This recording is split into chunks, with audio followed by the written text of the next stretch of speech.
GTX D 노선이 뜨거운 감자로 떠올랐습니다. 지역들이 노선을 서로 희망하면서 지역 감정의 골까지 깊어지고 있습니다. 부천 지역 시민사회단체가 시민들에게 부천에 대해 물었습니다. 시민들은 환경 문제와 저출산을 지역의 가장 큰 고민거리로 꼽았습니다. 김포시가 장릉산에 있는 군사시설을 다른 곳으로 옮겨줄 것을 국방부에 건의했습니다. 국방부는 대체지가 마련되면 이전을 고려하겠다고 답했습니다. 일제강점기 시절의 흔적인 미쓰비시 줄사택을 보존해야 한다는 주장이 강하게 제기되고 있습니다. 미쓰비시 줄사택 보존 방안에 대해 마경남 부평구 의원과 이야기 나눠봅니다.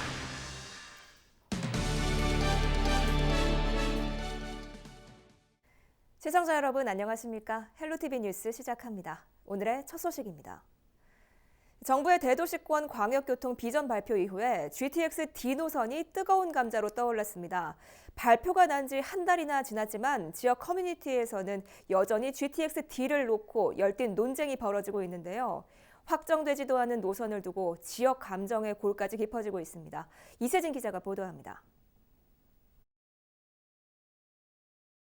저희가 굳이 또 GTX D라고 명명한 적도 없고, 그래서 급행철도 부분도 지금 3개의 노선이 갖고 있는 것이 과연 충분한가라는 부분부터 시작을 해서 대도시권 광역교통 비전 발표에서 가장 뜨거운 주목을 받았던 건 일명 GTX D 노선이었습니다. 아직 확정되지 않은 노선 탓에 GTX D 노선은 순식간에 논쟁의 중심에 섰습니다. 이런 상황에서 지역 정치권의 움직임도 논란의 불씨를 당겼습니다. 대광이 발표가 나자마자 박남춘 인천시장이 SNS에 남긴 글입니다. GTX D도 서구에 해당된다. 서구 지역 현안 주민설명회를 열겠다. 그러면서 인천시는 광역 급행철도 구상을 함께 발표했는데 이 구상에 청라가 포함된 것 아니냐는 주장이 일부에서 제기된 겁니다. GTX D 노선 유치에 기대를 품었던 김포 한강신도시와 인천 검단신도시 주민들은 발끈했습니다. 이들은 그동안 교통 여건이 취약했던 김포와 인천 검단에 GTX가 놓여야 한다면서 인천시를 비롯한 지역 정치권을 겨냥해 공동 성명서까지 냈습니다. 일단 2기 신도시 중에 검단, 김포만큼 낙후된 데가 있을까요, 솔직히? 그런 와중에 그 대광의 발표권은 진짜 어떻게 보면 희망이라고 생각을 할 수 있겠죠. 희망이라고 그게 100% 확정이 돼가지고 한다는 보장은 없지만 2개가 있는데 3개를 달라는 이런 사람들이 많다 보니까 그렇다고 김포에서 가만히 지켜보고 있을 수는 없어서. 논란이 커지자 박남춘 인천시장은 26일 노선에 대해 구체적으로 언급하거나 검토하지 않았다며 SNS에 다시 한번 입장을 밝혔습니다. 하지만 지역 간 노선 경쟁이 심해지면서 청와대 국민청원조차 이미 여러 갈래로 나뉜 상태. 이렇다 보니 일각에서는 지역 간 경쟁 구도가 과열되는 상황을 우려하는 목소리도 있습니다. 이렇게 큰 규모의 사업을 발표하면서 구체적인 내지는 대략적인 노선이 하나도 없었다는 거, 그리고 GTX라는 D 노선이라는 말도 전혀 없었습니다. 이것이 잘못하면 양 그 시에 과도하게 경쟁의 체제로 만들 수 있기 때문에 행정가들은 좀 조심스럽게 행보할 필요가 있다. 광역철도망 유치를 향한 2기 신도시 주민들의 염원이 GTX D 노선을 둘러싼 경쟁으로 번진 상황. 노선 확정까지 당분간 뜨거운 논쟁은 계속될 것으로 보입니다. 헬로티비 뉴스 이세진입니다. 여러분은 내고장, 우리 지역에 대해 얼마나 알고 계신가요? 부천에서는 시민단체 주도로 내가 살고 있는 지역에 대한 관점을 알아보는 설문조사가 2년에 한 번씩 이루어지고 있는데요. 올해 부천 시민은 지역에 대해 어떤 생각들을 했을까요? 이정아 기자가 정리했습니다. 시민들이 생각하는 오늘날 부천은 어떤 도시일까? 올해 설문은 도시정책, 교육과 환경, 사회적 가치, 시민 행복 등 모두 8개 분야로 꾸려졌습니다. 우리 공동체 부천에 대해서 이야기를 할 수가 있고, 그리고 그 이야기를 통해서 보다 나은 부천의 미래 정책이라든가 그리고 공동체의 상이라든가 그것들을 이야기 나누는 자리로 만들고 있습니다. 부천의 고질적인 문제로 지적된 환경 문제 가운데 대기오염은 단연 가장 큰 걱정거리입니다. 환경을 보호해야 되고 또 부천시 자체가 환경적으로 그렇게 좋은 환경이 아니잖아요. 그래서 그런 부분에 대해서 개선을 해야 된다고 또 지킬 건 지켜야 된다고 하는 입장이었는데 과연 어떤 방향으로 가야 할지 소통과 조율이 잘 필요하다는 느낌을 받았습니다. 또 부천 대장지구 신도시 추진에 대해서는 시민 60% 이상이 개발 대신 보전을 택해야 한다고 응답했습니다. 지역 저출산과 육아 정책도 언급됐습니다. 절반 이상이 불만족한다고 답한 상황. 특히 아이를 키우는 주부일수록 보육비 부담은 더욱 크게 다가온다. 부모한테 지원이 되지 않고 그런 기관에 지원이 되면서 비리가 생기고 이제 안 좋은 상황까지 되게 만드는지 저는 저희 개인 부담을 갖고 저는 보냈거든요. 그래서 이게 딱 나한테 체감이 되는 정책이다라는 걸 느껴보지 못했던 것 같아요. 이와 함께 시민들은 부천하면 곧 문화도시가 떠오른다면서 긍정적인 이미지로 평가했습니다. 반면 2년 전 41.8%가 보통이라 응답했던 부천시장에 대한 신뢰도는 올해 35.9%로 하락했습니다.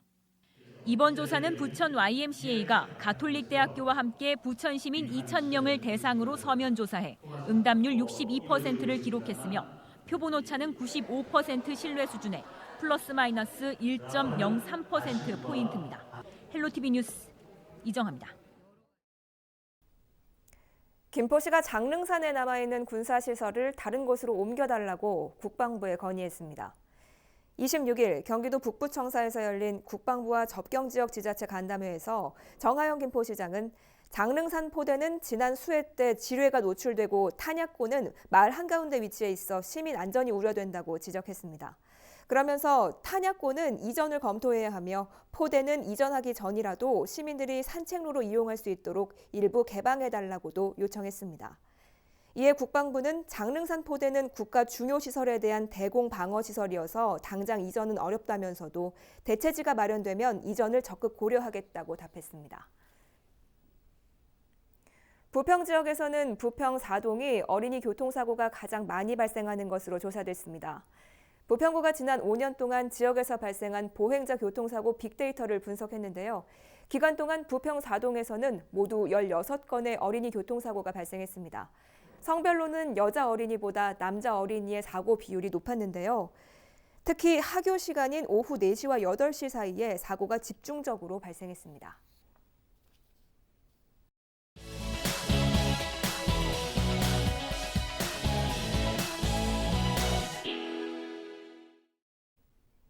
일제강점기 시절 강제징용 노동자들이 모여 살던 곳 부평 미쓰비시 줄사택인데요. 역사적 가치를 생각해 미쓰비시 줄사택을 보존해야 한다는 주장이 강하게 제기되고 있습니다. 한국내셔널트러스트는 최근 보존해야 할 소중한 문화유산으로 미쓰비시 줄사택을 선정하기도 했고요. 인천고등학교 학생들은 미쓰비시 줄사택을 보존해달라며 학생 519명의 서명을 담은 입장문을 부평구에 전달하기도 했는데요. 현재 부평구와 부평구 의회는 줄사택 보존을 위한 고민 중에 있습니다. 고민의 중심에 있는 마경남 부평구 의원과 이야기 나눠봤습니다.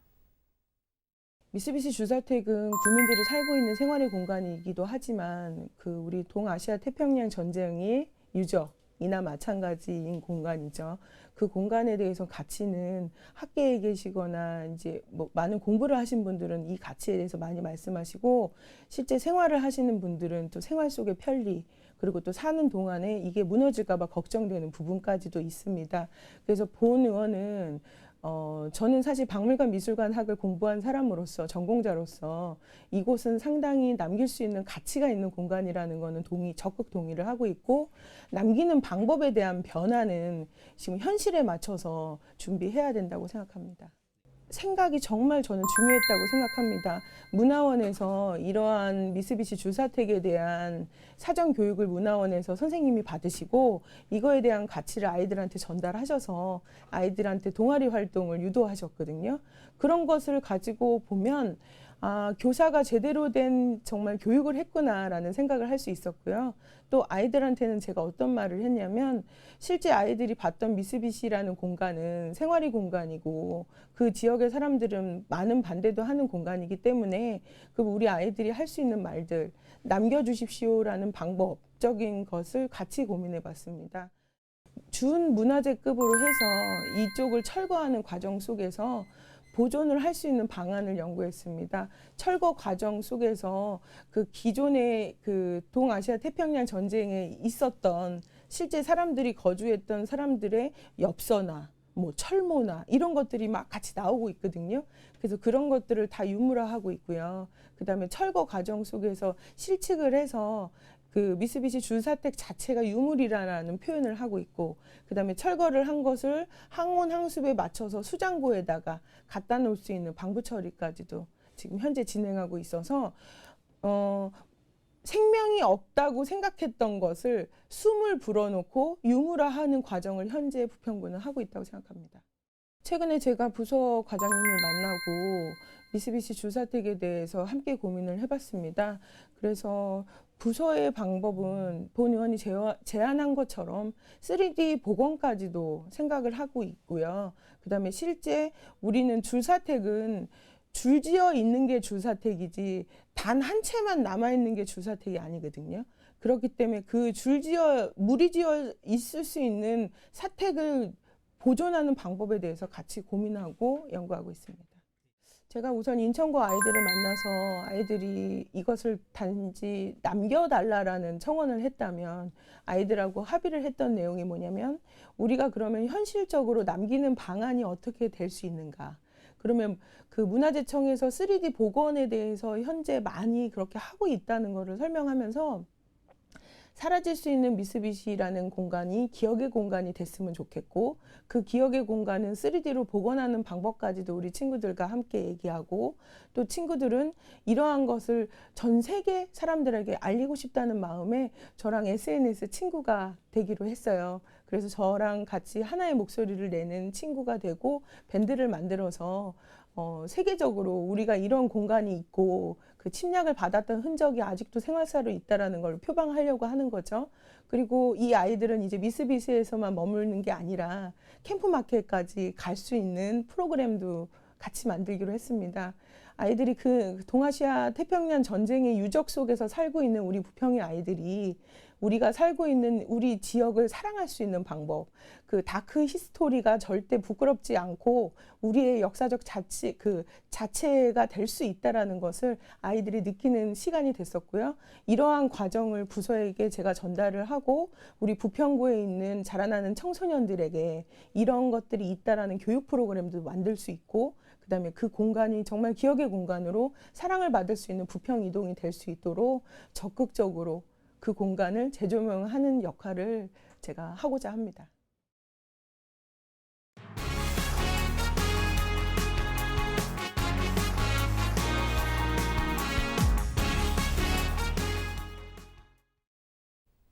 최근 인천 서구에서 장애인 관련 화재 사고가 잇따라 발생하고 있습니다. 지난주엔 화재로 지적장애인이 숨지는 안타까운 일도 있었는데요. 긴급 상황에 대비한 장애인 안전관리 대책이 필요하다는 지적이 나옵니다. 보도에 김지영 기자입니다. 아파트 창문에서 검은 연기가 뿜어져 나옵니다. 방에는 타담한 잿더미가 수북히 쌓여 있습니다. 지난 21일 저녁 서구 당하동의 한 아파트 5층에서 불이 났습니다. 화재 당시 집안에는 지적장애 여성 김모 씨 혼자 있었는데 불을 피하지 못하고 결국 숨졌습니다. 불이 난 시점이 김 씨를 돌보던 도우미가 퇴근한 후인데다 부모도 집에 오기 전이었습니다. 이 사고를 계기로 장애인 안전관리 실태를 전수조사해야 한다는 지적이 서구의회 행정사무감사에서 제기됐습니다. 특히 이번에 불이 난 가정의 경우 현관 밖에서 문을 잠글 수 있는 이중 잠금 장치가 설치돼 있었던 사실이 드러나 대책이 필요하다는 지적입니다.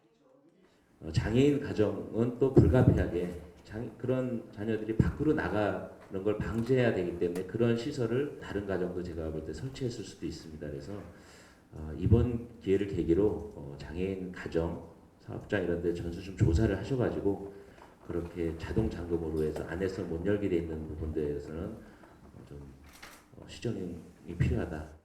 서구도 후속 대책을 약속했습니다. 빌라나 이런 좀 주거가 열악한 가정 위주로 많이 살펴보게 되는데 좀 아파트까지 발달 장애인들은 좀 상담해서 그런 이제 전수조사 실시하고 앞으로 그런 일이 없도록. 지난 16일엔 서구의 한 장애인 복지시설에서 불이 났습니다. 휴대용 점화 장치를 사용하던 중 불씨가 건물 외벽 단열재로 옮겨 붙은 게 이유였습니다. 장애아동 등 38명이 신속히 대피하면서 다행히 인명피해는 없었습니다. 하지만 장애인 시설의 화재 안전장비가 부족하다는 지적이 나왔습니다.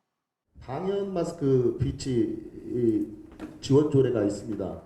우리 그 장애인 시설에는 저는 우선 좀 공급을 해야 된다고 생각을 하는데요. 일반인들도 대피를 못하고 안타까운 사고들이 발생할 수가 있는데 더군다나 장애인 같은 경우 저희보다 훨씬 더 그런 부분에서는 취약하기 때문에 서구는 시설 운영비로 방역 마스크를 구비하고 장애인도 사용할 수 있는 특수 소화기 등을 비치하는 방안도 추가로 검토하겠다고 답했습니다. 티브로드 뉴스 김지영입니다. 올해 26번째 부천 지역 경제발전 방향 심포지엄이 열렸습니다. 부천 상공회의소는 27일 부천 미세먼지와 폐기물에 대한 산업 전략과 정책 등을 주제로 심포지엄을 열고 지역 대기 오염에 대한 심각성과 산업 폐기물 처리 방안 등에 대해 의견을 나눴습니다. 특히 이 자리에서는 최근 지역 산업 폐기물 현황을 검토하고 지방정부에 요구할 기업들의 입장을 정리하는 시간도 가졌습니다. 부천시는 지난 1994년부터 지역경제 발전 방향에 대한 다양한 주제로 매년 심포지엄을 열고 있습니다.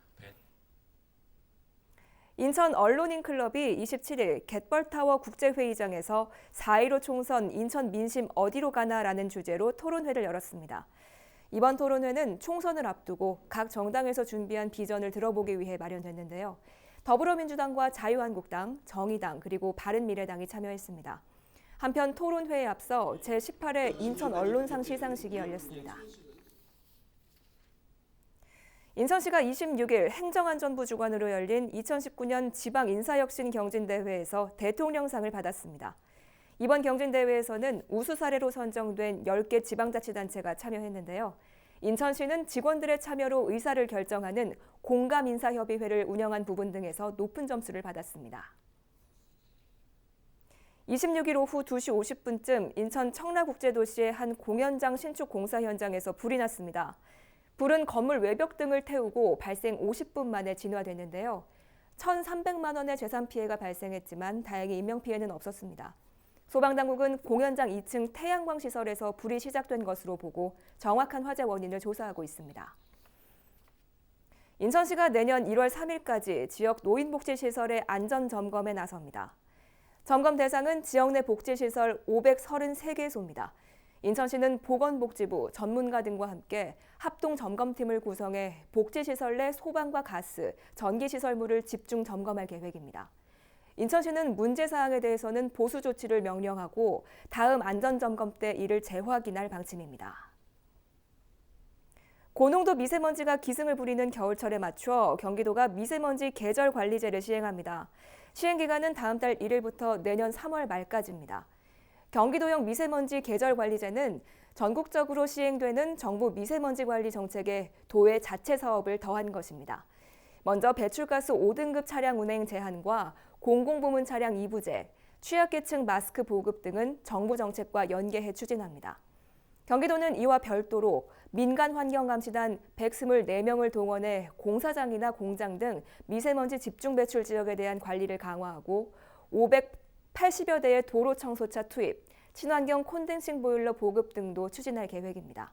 또 불법 소각에 대한 상시 단속을 강화하고 캠핑장 숯불 사용이나 불꽃놀이를 자제해달라는 캠페인을 벌일 예정입니다. 우리 지역의 이슈 콕 짚어봅니다. 헬로 이슈 토크. 지역의 이슈를 풀어보는 헬로 이슈 토크입니다. 최근 계양구에서 생활고를 견디다 못한 일가족이 극단적인 선택을 하면서 사회적으로 큰 충격을 주고 있습니다. 계양 일가족은 평소 공과금 체납이 없어서 위험 징후를 발견하지 못했다고 하는데요. 땜질식 처방이 아니라 복지제도를 큰 틀에서 개선해야 하는 게 아니냐, 좀 더 촘촘한 사회적 안전망이 시급하다는 지적입니다. 잇따라 발생하는 가족 사망 사건, 현행 복지 시스템, 무엇이 문제인지 짚어보겠습니다. 함께할 두 분, 최원식 전 국회의원과 이한구 전 인천시 의원 자리했습니다. 안녕하십니까? 네, 안녕하십니까? 안녕하십니까? 네, 최근 생활고를 이기지 못한 취약계층이 잇따라 극단적인 선택을 하는 사건이 발생을 하고 있습니다. 이번 사건의 경우에도 경제적 어려움을 호소하는 이런 유서를 남겼다고 하는데 이게 어떤 상황이었나요? 예, 올해 그 언론에 보도된 일가족 자살 사건의 경우는 대부분의 그 부모가 30대나 40대이고요. 예. 미성년 그 자녀라든지 또는 성년 자녀까지 포함된 예. 이런 그 희생들이라서 사실 더욱더 안타까운 그런 현실입니다. 지난 19일 날 그 계양구에서 발생한 사건은 40대 한부모죠. 어머니가 이제 계시고요. 그다음에 거기에 딸, 또 아들, 그리고 딸의 친구까지 그 4명이 그 자살한 사건인데요. 국가수 그 부검 결과 가스에 의한 질식사로 이것이 그 추정된다고 밝혀졌고요. 이 부분에 있어서는 사실 성인이 2명이나 이제 대학생이 있었고 또 49세라고 하는 어머니도 그랬음에도 불구하고 사실 그 이런 일가족 4명이 이제 자살했다는 것인데요. 이 부분들이 바로 복지 이 측면에서 사각지대 문제를 나타낸 것이 아닌가 그런 생각입니다. 예, 복지 사각지대에 놓여 있었다고 하는데 이 가족의 경우에는 전혀 또 지원을 받지 못한 거는 아니라고 하던데요. 예, 그 복지 사각지대를 이제 어떻게 해석하느냐 이제 이런 문제가 있는데요. 이 가족의 경우 작년에 긴급 복지로 해서 긴급 지원이죠. 95만 원씩 3개월을 지원받은 바가 있고요. 그리고 차상위 계층으로서 주거급여를 이제 24만 원씩 매달 받아왔고 정부 양곡이라든지 그 전기요금, 가스요금 이제 이런 부분들을 좀 감면 이제 받아왔습니다. 문제는 이제 이 49세 어머니가 바리스타 일을 하시다가 이제 건강상의 이유로 실직된 상태였고요. 또 성인인 그 2 자녀 역시 하나는 대학교 휴학생, 하나는 이제 청년이었음에도 불구하고 장기간 실직 상태로 있음으로 인해서 이런 그 병원비라든지 또 필요한 생활비 이런 것들은 그 지원받고 있지 못한 이제 그런 상태였던 거죠. 수급자로 선택되지 못했기 때문에요. 네. 예, 바로 이번 그 사건 같은 경우는 우리 그 복지제도 차상위 계층 또 국민기초생활 수급자를 선정하는 기준의 문제들을 종합적으로 이제 나타난 그런 사건으로 보입니다. 네.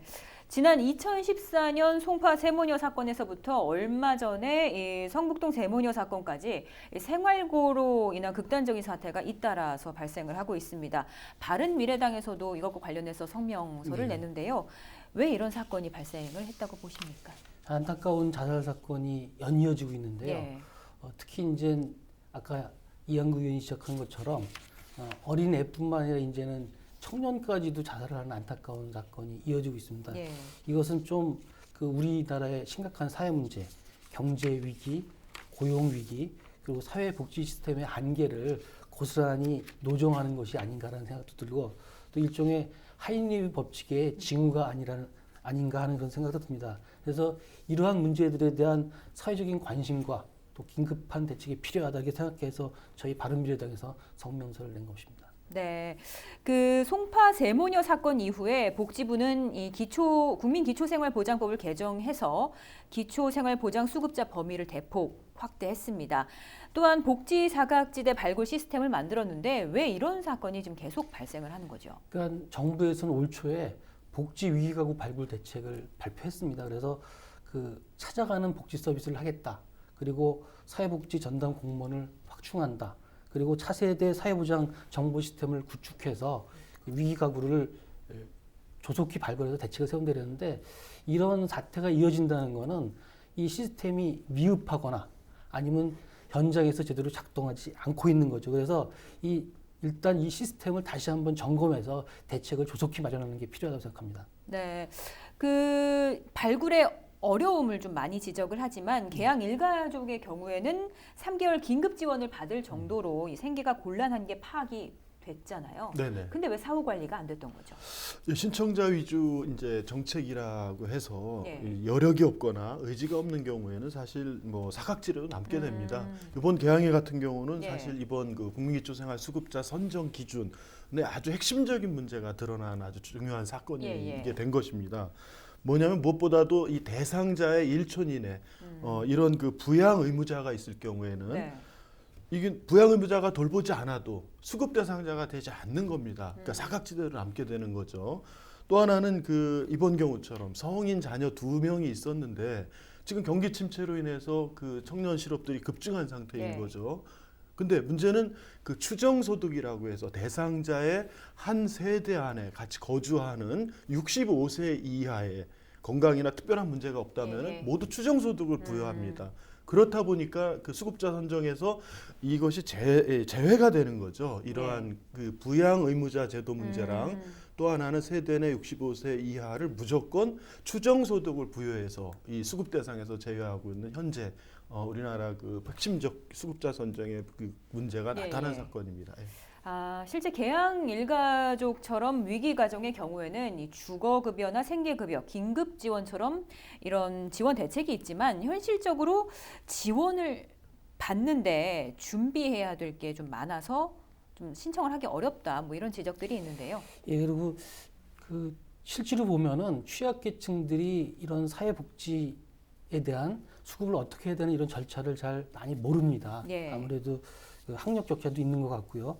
예를 들어 주거급여를 신청하려면은 5가지 서류가 필요한데 이런 것들이 보통 사람으로는 쉽게 하기 어려운 그런 시스템입니다. 예. 그래서 지금은 특히 아까 지적하신 것처럼 어느 때보다 경제 위기고 고용 위기 임금 이런 특단의 상황이기 때문에 네. 여기에 맞게 좀 많이 알리고 직접 찾아가고 직접 서류까지 해결해 주는 그런 찾아가는 복지 신청 제도를 다시 한번 더 강화시켜야 되지 않을까 이렇게 생각하고요.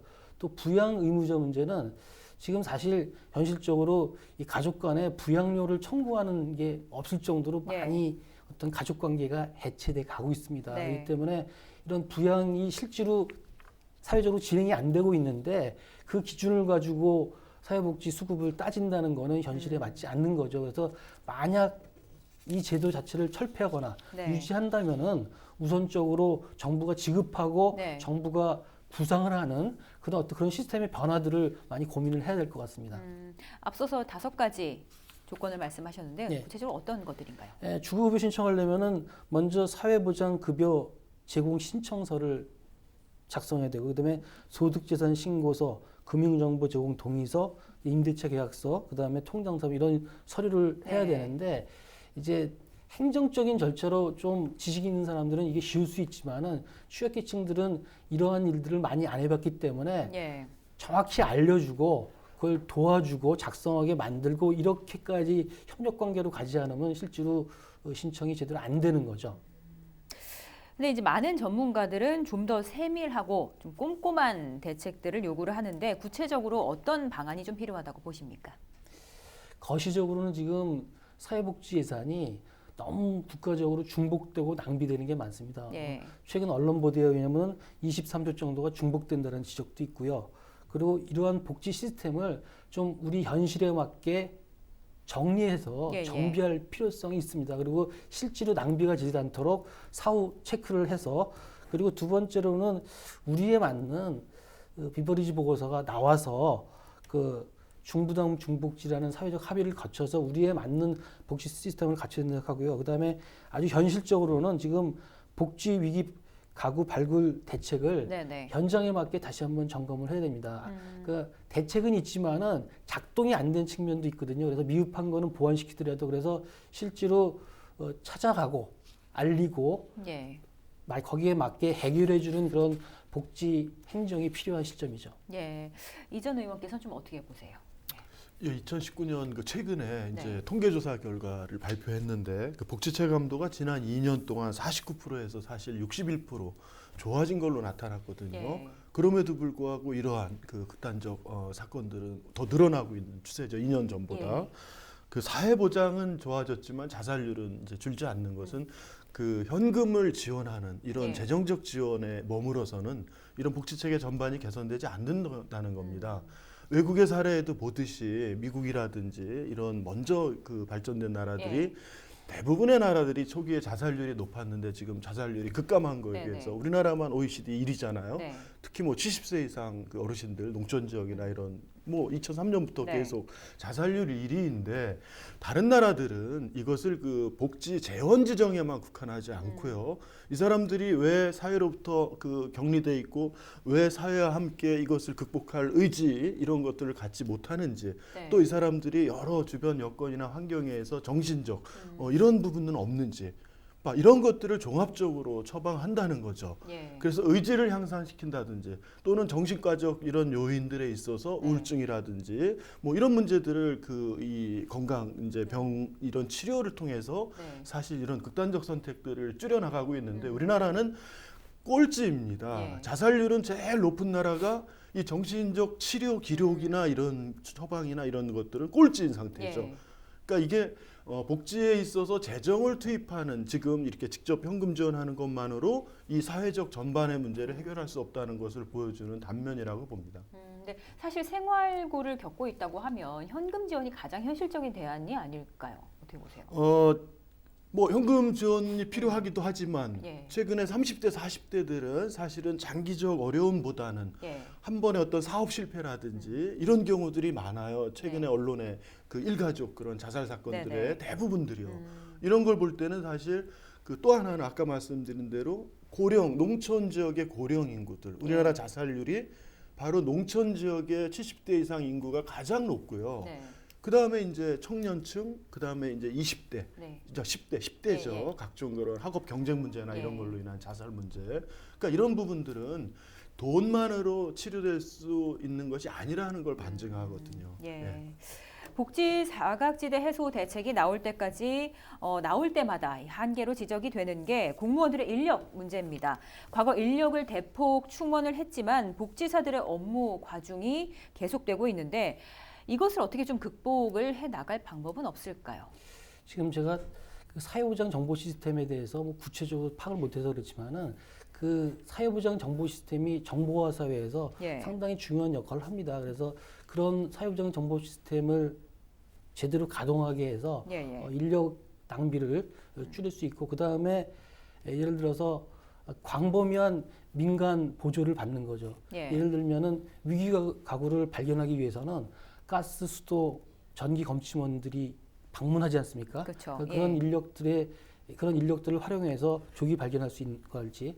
그다음에 쪽방 상담소나 지여동센터, 그다음에 각종 복지관을 통해서 상시적으로 그 위기 가구들을 발굴할 수 있고 관리할 수 있는 시스템을 보조적으로 한다면은 그나마 좀 많이 그 보완되지 않을까 이렇게 생각합니다.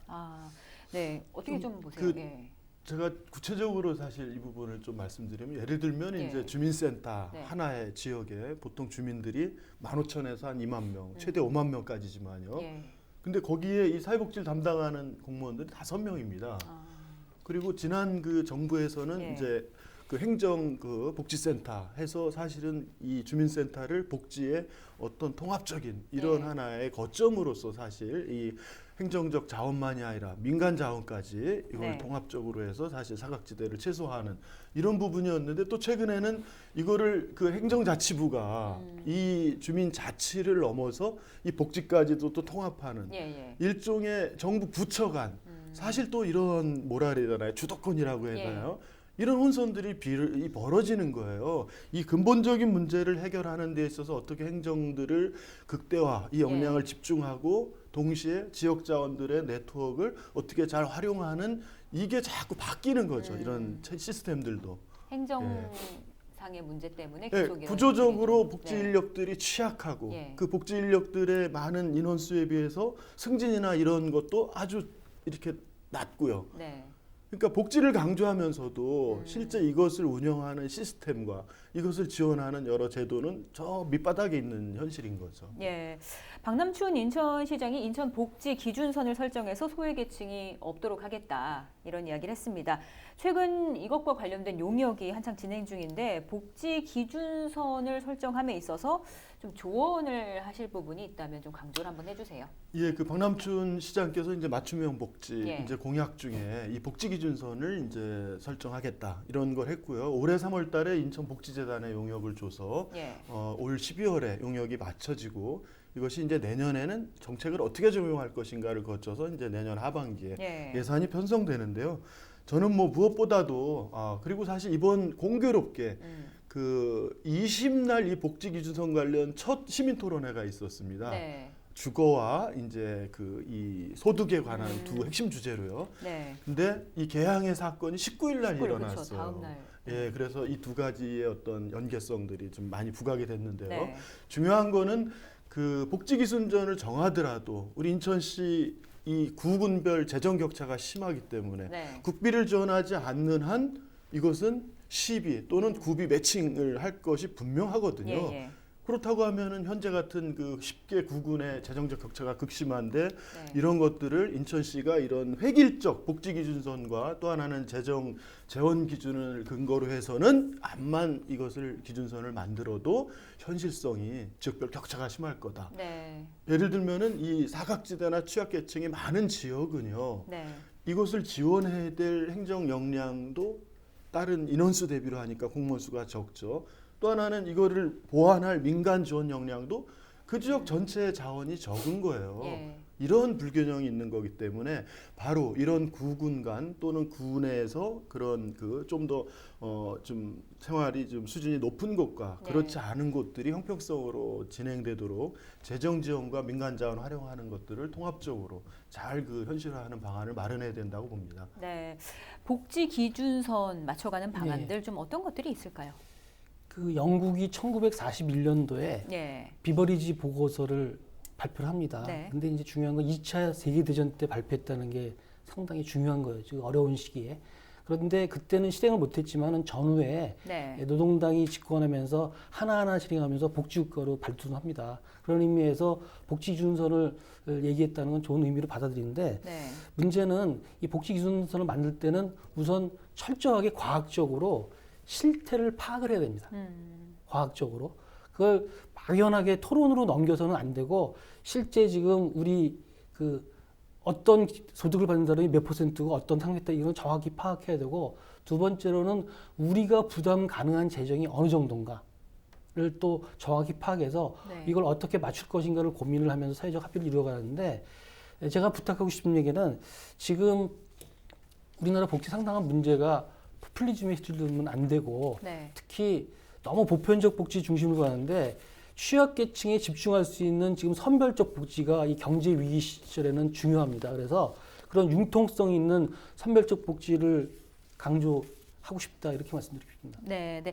장기적으로 이런 대책들이 중요한데 사실 당장 이런 안타까운 사건들이 발생하지 않기 위해서는 또 시급하게 추진해야 될 것들이 있을 겁니다. 네. 좀 어떻게 보십니까? 그러니까 사회보장 시스템이 평시에 가동할 수도 있지만은 또 긴급한 사태가 있습니다. 예를 들어 지금같이 경제 위기, 고용 위기 이런 사태에 대해서는 거기에 맞게 긴급한 한시적인 조치가 필요한 거죠. 그래서 저는 그 취약 지역에 긴급센터를 한시적으로도 운영해서 아까 말씀드렸지만 알리고 찾아가고 해결을 하는 그런 그 복지 지원 시스템을 한시적으로도 운영하는 게 필요하다고 생각합니다. 네, 좀 어떻게 보세요? 시급하게 추진해야 할 것들 간단하게 좀.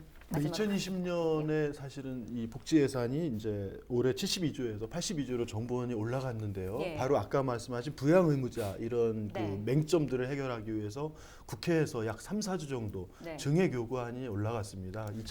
2023년까지 정부가 부양 의무자 제도를 폐지하겠다는 그 목표지만은 당장 내년부터 국회에서는 이걸 폐지시키는 예산을 이제 올린 셈이죠. 그러니까 이런 부분들이 빨리 현실화될 거라고 생각하고요. 무엇보다 그 청년층의 이런 문제가 심각하기 때문에 네. 서울, 경기처럼 우선 인천도 빨리 청년 기본소득 이런 것들을 좀 시행한다면 지금 그 청년층에 있은 지금 최근에 많은 문제들을 해결하는 그런 부분이 좀 될 수 있지 않을까 그런 생각입니다. 예. 네, 알겠습니다. 오늘 두 분 말씀 여기까지 듣도록 하겠습니다. 고맙습니다. 예, 감사합니다.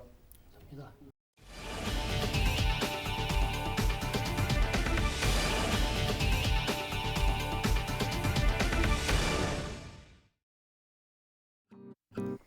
계절이 바뀌기 전에 날씨가 많이 변덕을 부리고 있습니다. 하루 걸러 하루 사이로 기온이 오르락 내리락 하고 있는데요. 목요일도 수요일처럼 종일 춥겠습니다. 아침 기온 0도, 낮 기온 9도 보이겠습니다. 주간 날씨 볼까요? 금요일 아침에는 다시 찬바람이 강해지면서 영하권의 반짝 추위가 찾아오겠습니다. 이번 주 일요일에는 전국에 비 소식이 있고요. 비가 지나고 난 뒤에는 다시 영하권의 매서운 추위가 찾아올 전망입니다. 이제는 정말로 겨울맞이 준비하셔야겠습니다. 전국 날씨 보시죠. 목요일 밤까지 영동에는 최고 60mm, 경북 동해안과 산지에는 5에서 30mm의 비가 오겠고요. 특히 오늘 밤부터 강원 산지에는 다시 한번 큰 눈이 내려 쌓이겠습니다. 최고 30cm의 폭설이 예상되는 가운데 대설특보가 내려질 가능성이 높으니까요. 시설물 점검 철저하게 해주시기 바랍니다. 우리 지역 바다 날씨 볼까요? 서해상엔 오전에 구름 많겠고 오후 들어 맑아지겠습니다. 오늘 준비한 소식은 여기까지입니다. 저희는 언제나 지역 주민 여러분 곁에 있겠습니다. 시청해주신 여러분 고맙습니다.